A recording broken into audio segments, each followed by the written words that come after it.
with the walking and camping kit, because unless you're warm, comfortable and well supplied with food and water, you're not going to enjoy any other activity that you're going to take with you. In this case, ham radio, but it might be fishing or any other leisure pursuit that you want to do whilst you're wild camping. So, most importantly, and first thing to get right, is shelter.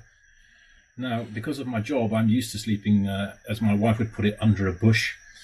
And I always take a bivy, or a basher, as it's known in the military. This is simply a waterproof tarp, usually about 3 by 2 meters, or 10 by 6 feet or so.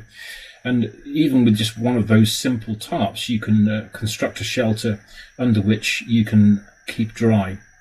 So I wouldn't go anywhere without one of those. In addition, this time I took a small one-man bivy tent called an ionosphere, which is a great name for a ham radio tent, obviously, but it's made by a company called Snugpack. I've had mine for about 5 years, and I bought it for my job, but also I use it when out and about, as you saw. Sleeping bags are a very personal choice, and I'd recommend when you buy a sleeping bag, you look at the comfort rating on the bag. They often say things like comfort, extreme, and always look at the comfort range, because that's the one that you really want to pay attention to. So for instance, when I was in Scotland just recently, the lowest temperature it would get down to was about -5 Celsius, and my sleeping bag is perfectly adequate at that temperature range, within its comfort range. In its extreme range, I'm sure it goes down to about -15 or 20, but at that temperature you are really in a sort of survival mode. So when you buy a sleeping bag, look at its comfort range rather than its extreme range, and you should be fine. Another thing I never leave home without is a bivy bag. Now, this is just an additional wind chill protective layer, and it's the Gore-Tex waterproof. And if you get caught or injured and you've got your kit with you, then if you put your bag inside a bivy bag, then at least you know you're going to be warm and safe and out of the wind, and totally waterproof. They're very lightweight, and I thoroughly recommend that if you're going to go out into the middle of nowhere, walking or camping, then take a bivy bag of some kind with you. They're not too expensive, but they could actually save your life. Use the layering system. Manufacturers of clothing will try and sell you all sorts of fancy types of trousers and undershirts, fleeces, jackets, socks, pants. It doesn't really matter how expensive or what trendy Gucci make of kit you wear, but when you're getting ready to go, pack with layering in mind. Don't overpack. You don't need 5 pairs of pants to go for a week of camping. You're not staying in a hotel. And for those of you that would prefer to take 5 pairs of pants, perhaps wild camping isn't for you. Just being polite. However, once you've chosen your underwear, which I would thoroughly recommend using cotton, and with socks, certainly a wool blend or merino blend sock, start thinking about your base layer. I use merino wool, which can be quite expensive, but if you shop around you can get good deals. So a merino wool base layer, including leggings, over the top a pair of cotton or wicking trousers, brands like Fjällräven or Lundhags, but there are other makes available that do just as well, and you may wish to save some money by purchasing those. Upper body warmth, particularly when you're walking with a heavy pack, is vital to get right. If you sweat and get your underclothing wet and damp and then stop, you will very quickly get cold. So there's a saying which is, be bold, start cold. What this means is that once you've packed your kit up and you're ready to go, be brave enough to take a few layers of clothing off, put the rucksack or burgan on, and get going to warm up. Believe me, after 5 or 10 minutes, you'll be glad you did this. So be bold, start cold. Again, with the upper body, use the layering system. A good quality cotton or wool merino base layer, followed by a fleece layer, and then always have in your bag a warm, padded, softy type jacket, and certainly a waterproof layer on top for when it rains. Okay, let's talk about backpacks or rucksacks or bergens, as we call them in the army. Many makes. I've just acquired a very nice Fjällräven backpack. You don't need to spend that much money, but what you do need to be aware of is get a backpack that fits, one that you can try on in the shop, and one that's adjustable so that you can either have the weight on your hips or on your shoulders by means of adjusting the straps.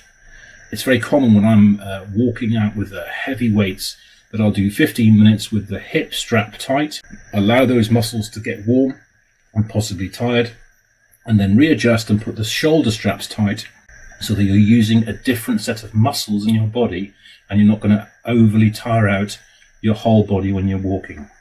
With a backpack that allows you to do that, you'll find that your walking experience is much more enjoyable. So do spend a little bit of money and time choosing what your backpack will be and what you want it to do. There's no point in buying an 80 litre or 70 litre backpack if you're just going to do day hikes. The maximum I would suggest for there would be 40 litres, but if you're like me and like to go out for days on end, then perhaps 60 to 70 litres is about the size you'd be looking for. One thing I always take and enjoy wearing is a buff or Neckroll. Again, I tend to favour merino wool, but there are other synthetic materials available now. This is a very versatile piece of clothing that either works as a neck roll to keep your neck warm, but you can also use it as a balaclava or even a hat to keep your head warm. And on the subject of hats, don't forget a waterproof or warm beanie style hat, certainly useful when you're sleeping and the temperature's low. About 20 to 25% of your body warmth is lost through the top of your head. Water. It's obviously important that you have water available. Now, depending on where you are in the world and where you intend to go, I usually carry about 1 litre of water at a time in 2 half-litre bottles, one inside my rucksack and one on the outside for drinking. I also have a camelback system which is built in and allows me to sip on water, perhaps half a litre again, whilst I'm walking. My rule of thumb is that if you start to feel at all thirsty, have a sip of water. Don't let your body get dehydrated and leave it too late before you then gulp down too much at a time. This is a bad policy. If you're out in the wilds, then I also suggest some form of filtration system to allow you to avoid illness or parasites.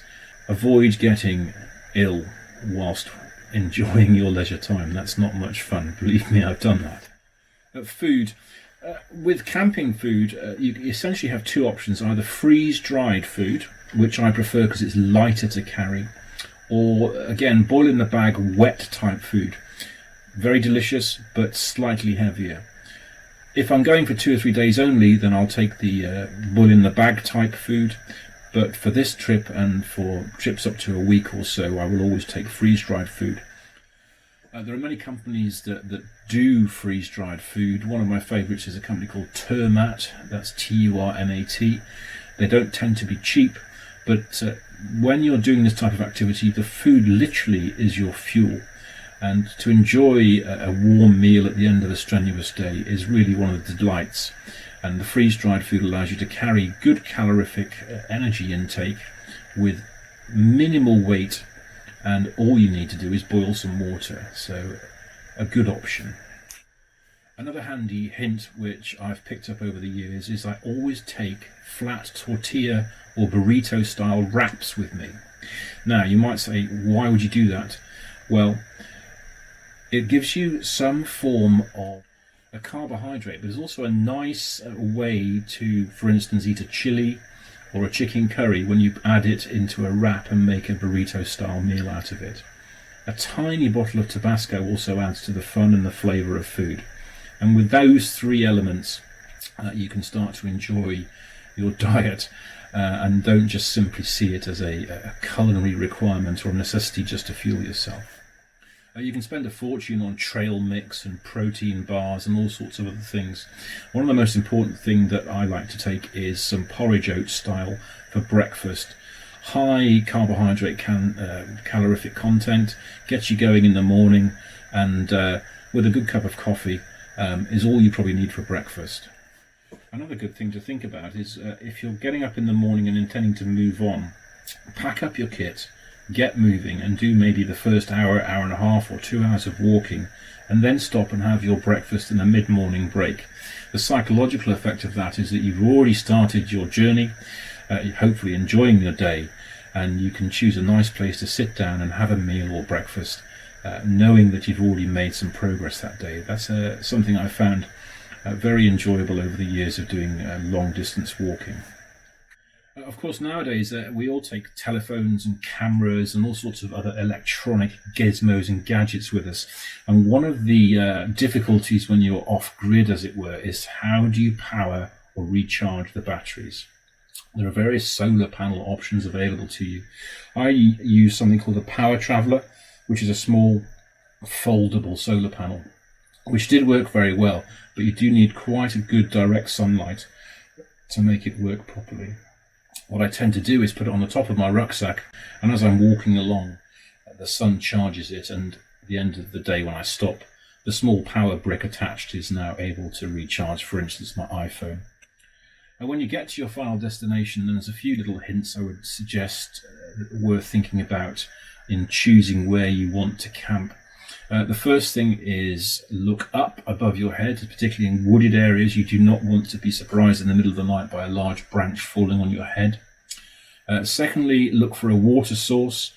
It's a bit miserable when you get up in the morning and realise that the last cup of tea you had before you went to bed used your breakfast or your coffee water. Thirdly, look for a flat and not wet, damp piece of ground if at all possible. Try and avoid lying on rocks all night. It's a bit miserable to discover that the only rock that you missed is the one that's sitting right under your pelvis when you're trying to sleep.